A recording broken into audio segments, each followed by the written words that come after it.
انسان کو خدا نے بہترین سانچے میں ڈال کر پیدا کیا ہے۔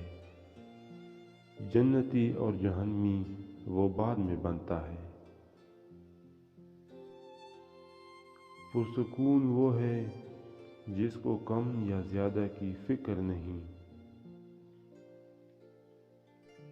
جب انسان کی آنکھوں سے ندامت کے آنسو بہتے ہیں تو اس پر رب کی رحمت برستی ہے۔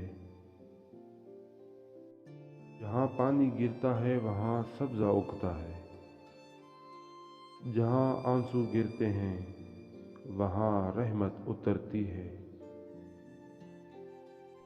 انسان کا دل توڑنے والا شخص اللہ کی تلاش نہیں کر سکتا۔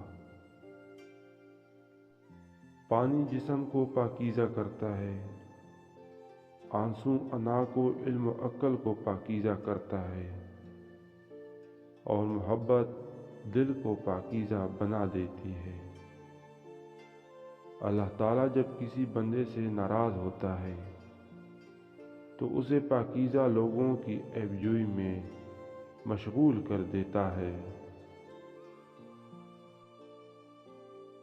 شیر دراصل وہی ہوتا ہے جو خود کو شکست دے دے تاکہ اللہ کی مدد سے اللہ کا شیر بن جائے اور نفس اور اس کے فرعون سے نجات پائے۔ خاموشی سمندر ہے اور گفتگو نہر کی طرح ہے۔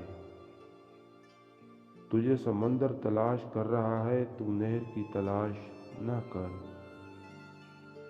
لمبی امیدوں کا آسرا رکھنے سے پرہیز کر کہ یہ بے وقوفوں کی خصلت ہے۔ جب تک دل ٹوٹے گا نہیں، دل میں روشنی کیسے داخل ہوگی؟ عقل مند انسان نقصان میں چھپے ہوئے فائدے کو سمجھ جاتا ہے۔ قدرت نے تہذیب میں تعمیر کا راہ شبہ رکھا ہے۔ دیندار اپنے آپ کو تکلیف میں اس لیے مبتلا کرتا ہے کہ آخرت میں راحت میسر آئے۔